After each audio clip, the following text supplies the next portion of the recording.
Salut à tous, c'est BizBiz. Alors aujourd'hui l'épisode 295 du Zap Image. Comme d'habitude je vous mets des images de foot, d'actualité ou d'images anciennes, on en parle un peu et c'est parti. Donc déjà je voulais revenir qu'il y a un an jour pour jour, le 21 septembre 2016, j'avais posté sur ma chaîne YouTube le premier épisode du Zap Image. Et voilà, un an jour pour jour plus tard, le 21 septembre 2017, donc aujourd'hui on est déjà au Zap Image 295. Donc je voulais à tous bien sûr vous remercier, voilà, tous ceux qui regardent mes vidéos, tous ceux qui like, tous ceux qui commentent. Donc merci les gars à tous. Donc sur ce Zap Image là, on va dire un peu spécial vu que c'est l'anniversaire du Zap Image, on va essayer d'atteindre les 10 000 likes, hein. Donc c'est rare voilà, que je les dépasse, mais pourquoi pas. Donc n'hésitez pas à like bien sûr si vous kiffez cette série. Donc on va commencer ce Zap Image, on va prendre des nouvelles de Ousmane Dembélé qui a été opéré avec succès, va commencer sa convalescence. Donc Dembélé il s'est blessé ce week-end, voilà, une pointe en faisant une talonnade voilà, derrière la cuisse, donc il devait être absent 5 mois voilà, jusqu'à février, donc ça devait être quand même un gros coup dur hein, quand même pour le Barça. N'oubliez pas qu'ils l'ont acheté quand même 145 millions d'euros, voilà, le joueur il est blessé 5 mois, donc hein, c'était quand même un coup dur hein, bien sûr pour eux, mais on voit que voilà, bien sûr il s'est fait opérer, donc ça va mieux pour lui. Et on peut voir qu'il a posté une photo voilà, sur Instagram, donc on voit toute l'équipe du Barça, c'était avant-hier quand ils ont joué face à Eibar où ils ont gagné 6-1. Avant le match ils ont tous porté un maillot Courage Ousmane, voilà, pour bien sûr le soutenir, et lui en tag il a marqué bientôt de retour, plus de crochets, donc voilà, il y aura plus de crochets bien sûr pour Dembélé, il sera plus dribbleur quand il reviendra au Barça, et surtout il a mis j'arrive dans 2 mois, donc on peut voir que Ousmane Dembélé pourrait rejouer avec le Barça en 2017. Ensuite on continue avec le Barça qui estime que c'est la pelouse de Retafe qui a causé la blessure de Dembélé. Noir rosé, la pelouse était impraticable selon eux, donc voilà le communiqué bien sûr du Barça sur la pelouse de Retafe. Ensuite à parler du Real Madrid officialise la prolongation du contrat de Karim Benzema, désormais lié au club jusqu'en juin 2021. Donc déjà Benzema il est au Real Madrid depuis 2009, voilà, il a prolongé jusqu'en 2021, donc il va quand même rester voilà, 12 ans au Real Madrid s'il va jusqu'à la fin de son contrat. Donc après il aura 33 ans, après je sais pas si on leur prolonger le Real Madrid, mais voilà, toutes ces années là quand même Karim Benzema toujours titulaire voilà, avec le Real Madrid, il a gagné je sais pas combien de trophées. Donc voilà les gars, Benzema donc reprolonge jusqu'en 2021, et surtout sa clause libératoire ne change pas, elle est toujours fixée à 1 milliard d'euros. Ensuite on continue avec Benzema au Real Madrid, donc les stats hein, voilà, avant sa prolongation, donc 371 matchs, donc 294 titularisations, 182 buts, 104 passes D et 14 trophées remportés hein, pour Karim Benzema. Juste dommage hein, bien sûr qu'il joue plus en équipe de France. Ensuite à parler du Real Madrid, donc hier il recevait au Bernabeu le Betis Séville. Donc j'ai regardé le match en entier et voilà, on voit que le Real Madrid déjà ont pas marqué, on va en parler un petit peu après, c'est quand même un exploit que le Real Madrid ne marque pas, mais surtout ils ont perdu, ils ont pris un but je crois à la 94e minute de Sanabria, voilà le joueur, l'attaquant du Betis Séville. Donc gros coup dur quand même pour le Real, voilà, de prendre aucun point. Donc n'oubliez pas que cette année ils ont joué 3 matchs en Liga voilà, au Bernabeu, ils n'ont pas gagné un seul match, donc ils ont perdu hier soir, ils ont fait aussi 2 matchs nuls hein, face à Valence et face à Levante. Ensuite regardez la une journal l'équipe, donc c'est marqué le Real Madrid hein, bien sûr 20 balles, donc c'est vrai qu'ils sont déjà 7 points quand même du leader voilà, barcelonais, donc même s'il n'y a que 5 ou 6 journées voilà, du championnat espagnol, mais voilà 7 points c'est déjà un truc de malade hein, donc on verra, voilà, ça va mieux se passer bien sûr pour le Real dans les semaines qui arrivent. Ensuite on continue avec le Real est stoppé dans sa série de 73 matchs en marquant au moins un but, record de Santos de 1963 égalé, fin de série. Donc voilà, hier les gars ils n'ont pas réussi à marquer, on a parlé vu qu'ils ont perdu 1-0, donc c'est vrai qu'ils ont touché le poteau. Après le gardien du Betis Séville était vraiment énorme, il a tout arrêté,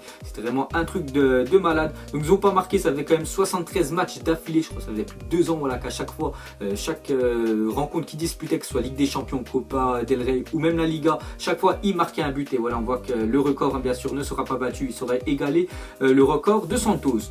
Ensuite on va parler de Cristiano Ronaldo, parce que hier c'était quand même son début voilà, en Liga, parce qu'il a toujours pas joué en Liga, il a joué en Ligue des Champions, voilà, en Super Coupe d'Espagne, mais en Liga il a toujours pas joué vu qu'il a été suspendu 5 matchs. Et on voit qu'il a tout simplement il a tout raté voilà, Cristiano Ronaldo hier. Donc il a eu des frappes, il a peut-être fait une frappe cadrée, sinon tout le reste il a tiré hors cadre, voilà, il a eu des occasions, il a tout loupé hier Cristiano Ronaldo, donc vraiment ça aurait catastrophique pour lui. Ensuite à parler de Lionel Messi, a inscrit autant de buts que le Real Madrid en Liga cette saison 9. Donc on voit que déjà Lionel Messi il est sur une cadence hein, énorme, voilà, 9 buts en 5 matchs, donc un ratio de malade, et il a quand même marqué autant de buts hein, que le Real cette année, et surtout quand on sait voilà, tous les joueurs offensifs du Real. Donc voilà, on voit qu'il y a quand même un problème cette année en Liga. Ensuite on continue avec Lionel Messi, donc meilleur début de saison de sa carrière en Liga. Donc on voit que déjà il est en 9 buts en 5 matchs, et regardez voilà toutes les autres années voilà, précédentes, donc on va dire en moyenne toujours vers 3-4 buts, et cette année il est déjà au double hein, donc peut-être très grosse saison bien sûr de Messi. Ensuite jetez un coup d'œil à tous les autres résultats de cette journée de Liga. Donc on peut voir aussi que l'Atlético de Madrid sont imposés 2-1 à l'Athletic Bilbao, donc belle victoire hein, pour eux. Petite parenthèse, Antoine Griezmann double passeur, voilà, 2 passes D bien sûr dans le match. Sinon on peut voir bien sûr avant-hier hein, le Barça ont écrasé Eibar 6 6-1. Ensuite, à parler de Alaves, c'est la première équipe de l'histoire de la Liga à enchaîner 5 défaites lors des 5 premières journées et sans marquer le moindre but. Donc on sait que Lucas Zidane a quitté le Real Madrid, il est parti en prêt à Alaves. On voit que ça va pas trop bien pour eux quand même, 5 matchs, 5 défaites, ils n'ont toujours pas inscrit le moindre but. Ensuite, plus de 51 000 spectateurs étaient au Camp Nou avant-hier pour Barça Eibar, plus faible affluence depuis décembre 2011. Donc voilà, on voit qu'au Barça, il n'y a pas grand monde. Bon, après le match était à 22 h, il était en pleine semaine, mardi soir. Donc il y avait seulement 50 000 spectateurs, ce qui est quand même énorme, bien sûr, pour un match de football. Ensuite, à partir d'Espagne, on va aller en Italie. Regardez aussi tous les résultats de cette 5e journée de Serie A. Donc on voit pratiquement que tous les gros ont gagné. On voit que Naples ont gagné 4-1 à la Lazio. On voit que Atalanta ont vraiment mis une raclée, voilà, à Crotone 5-1. On voit qu'aussi le Milan a gagné 2-0 face à Spal, 2 buts à Milanais, voilà, sur penalty. On voit qu'aussi la Juventus a gagné 1-0 face à la Fiorentina. Donc on continue avec la Juve, n'a plus perdu en Serie A depuis 40 matchs. Donc voilà une petite stat sur la Juventus, qui est vraiment très dur bien sûr à jouer cette équipe là, et on voit 40 matchs en défaite pour eux. Ensuite, à parler de Naples, c'est 19 buts inscrits en 5 journées de Serie A. Donc voilà, avec la triplette devant, je pense à Mertens, Insigne et Calderon, ça marque beaucoup de buts, et déjà 19 buts en 5 journées, voilà, de Serie A. Ensuite, une stat sur un ex-parisien qui est parti à la Juventus, donc bien sûr Matuidi est le joueur avec le plus haut pourcentage de passes réussies en Serie A, donc 94,6%, voilà, cette saison. Hier, il en a réussi 100% sur 55 passes, donc on voit que Matuidi maintenant est pratiquement titulaire indiscutable quand même à la Juventus, donc très bien pour lui. Et on voit que niveau passe, voilà, il a une qualité bien sûr incroyable. Ensuite, regardez les affiches pour les 16e de finale de la Coupe de la Ligue. Donc Monaco, le PSG, Nice, Lyon, Marseille et Bordeaux arriveront pour les 8e. Donc pratiquement c'est que les clubs, voilà, qui ont joué bien sûr en Europe, à part Bordeaux, je sais pas pourquoi ils jouent pas, donc vous pouvez voir toutes les affiches. Ensuite, le Borussia Dortmund est la seule équipe du top 5 européen d'avoir encaissé aucun but en championnat. Donc hier ils se déplaçaient à Hambourg et voilà, ils ont gagné 3-0 en déplacement, bien sûr le Borussia, donc toujours aucun but encaissé pour eux. Ensuite, selon Bild, c'est à cause du Bayern que Coutinho n'a pas rejoint le Barça. Liverpool souhaitait recruter Müller, mais le Bayern a refusé. Donc on en sait un peu plus voilà, sur Coutinho, pourquoi il n'est pas parti au Barça, parce qu'en fait Liverpool voulait accueillir Müller, et voilà, vu que Müller est resté au Bayern, donc Coutinho bien sûr a dû rester à Liverpool. Ensuite, officiel, le Wanda Metropolitano a été sélectionné pour accueillir la finale de la Ligue des Champions 2018-2019. Donc voilà, ce stade là, c'est le nouveau stade de l'Atlético de Madrid, qui est vraiment magnifique, regardez cette photo. En plus il a une capacité, je crois, de plus de 70 000 personnes, donc ce qui est énorme. Donc on voit qu'il pourrait accueillir déjà la finale de la prochaine Ligue des Champions.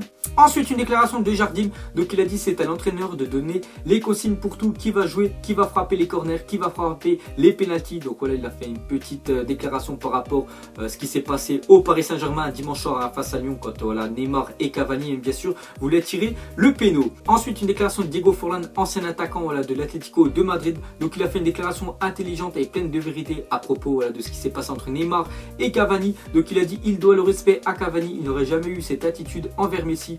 Donc voilà ce qu'a dit Forlán sur Neymar et Cavani. Donc bien sûr voilà, Neymar, c'est vrai que quand il jouait au Barça, Neymar s'est jamais pris la tête avec Messi pour tirer un péno. Messi prenait le péno, voilà, il n'y a personne qui lui disait voilà, Messi s'il te plaît lâche-moi le péno. Donc là c'est vrai qu'on voit que Neymar doit plus de respect bien sûr à Cavani, parce que Cavani, je crois ça fait quand même plus de 4 ans voilà, qu'il est au Paris Saint-Germain. Neymar il arrive directement, il veut déjà tirer le penalty. Donc voilà les gars, ce qu'a dit Diego Forlán sur Neymar. Ensuite, à parler de Gundogan, donc alors qu'il faisait son retour ce week-end en Première Ligue après 8 mois d'absence, Gundogan s'est de nouveau blessé hier et sera out un mois. Donc hier il a joué face à West Bromwich, donc c'était la Coupe de la Ligue anglaise. Donc petite info, Manchester City ont gagné 2-1 et on voit que Gundogan, voilà, qui était blessé, est revenu ce week-end et hier c'est déjà reblessé. Voilà, donc un mois, on le reverra plus sur les terrains. Ensuite, Francesco Lo Celso, donc le petit frère de Giovanni, qui est rarement titulaire avec le Paris Saint-Germain, mais qui rentre en cours de match, qui fait à chaque fois des bonnes choses. Donc on peut voir que son petit frère n'a pas eu beaucoup de temps de jeu avec les moins 19 voilà, du Paris Saint-Germain, donc il retourne dans son club formateur qui est Rosario. Ensuite, Mitroglou devrait être absent encore 3 semaines et n'a quasiment aucune chance d'être dans le groupe face à Toulouse. Donc Mitroglou est arrivé voilà, lors du mercato estival à Marseille, donc déjà il est arrivé blessé et on voit que ça continue voilà, sa blessure, parce qu'il devrait être encore absent 3 semaines. Donc voilà les supporters marseillais qui voulaient voir un Mitroglou ce week-end face à Toulouse, donc c'est mort, il sera encore absent pratiquement jusqu'à fin octobre. Ensuite, officiel, la FIFA va ouvrir une enquête contre Chelsea pour violation du règlement sur les transferts de jeunes joueurs. Donc on peut voir que Chelsea va sûrement être sanctionné, donc dès que j'en sais plus je vous le dirai. Ensuite, Nike Mercurial Superfly CR7 Chapter 5, les nouveaux crampons de Cristiano Ronaldo. Donc regardez les magnifiques crampons de Ronaldo, donc je crois en plus qu'il a joué hier face au Betis. Ensuite, les Mercurial personnalisés de Bakary Sako. Donc Bakary Sako, déjà c'est un joueur de Crystal Palace, donc regardez ces crampons vraiment customisés bien sûr au dessin animé Dragon Ball Z, tout le monde connaît ce dessin animé là. Ensuite, les visages ratés des joueurs de premier plan dans FIFA 18. Encore une fois, Benjamin Mendy n'a pas été respecté. Donc c'est vrai que Mendy, voilà, sa vraie tête et la tête, voilà, sur FIFA 18, c'est vrai qu'ils ont un petit peu abusé. FIFA, voilà, ils auraient un petit peu l'améliorer. Donc pareil hein, pour Vasquez, Kovacic aussi, qui ne sont pas du tout, voilà, au réel. Donc Bernardo Silva, la même chose, hein, tout en bas à droite, Asensio, j'en parle même pas. Et aussi Casimiro. Ensuite, on continue sur FIFA 18. Regardez le joueur déjà que j'ai packé 87 de notes, hein, bien sûr Gérard Piqué. Donc je l'ai ouvert hier sur mes packs, voilà, de démarrage, voilà, de l'appli web, voilà, sur FIFA 18. Donc n'hésitez pas, tous ceux qui jouent au prochain FIFA, vous pouvez déjà les ouvrir, bien sûr, vos packs. Et pour finir les gars, tout simplement mettez-moi en commentaire qui sera le Golden Boy 2017. Donc tout simplement c'est le ballon d'or, voilà, des moins de 21 ans. Donc on a pris quand même les favoris, donc Mbappé, Dembélé, Rashford, Jesus ou Pulisic ou un autre joueur, voilà, si vous en avez un autre en tête, donc vous mettrez ça en commentaire. Voilà la fin de Zappimage 295. Donc ça vous a plu, un petit like et je vous ferai l'épisode 296 demain. Et n'hésitez pas, voilà, à like, on va essayer d'atteindre les 10 000 likes sur cette vidéo là. Donc moi je vous laisse et je vous dis à la prochaine comme d'habitude. Allez, ciao à tous.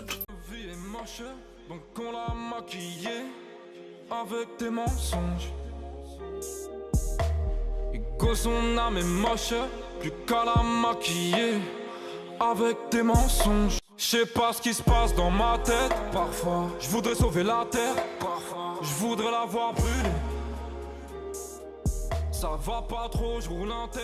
Trop de haine pour 9 mètres carrés. Tristesse, faut pas.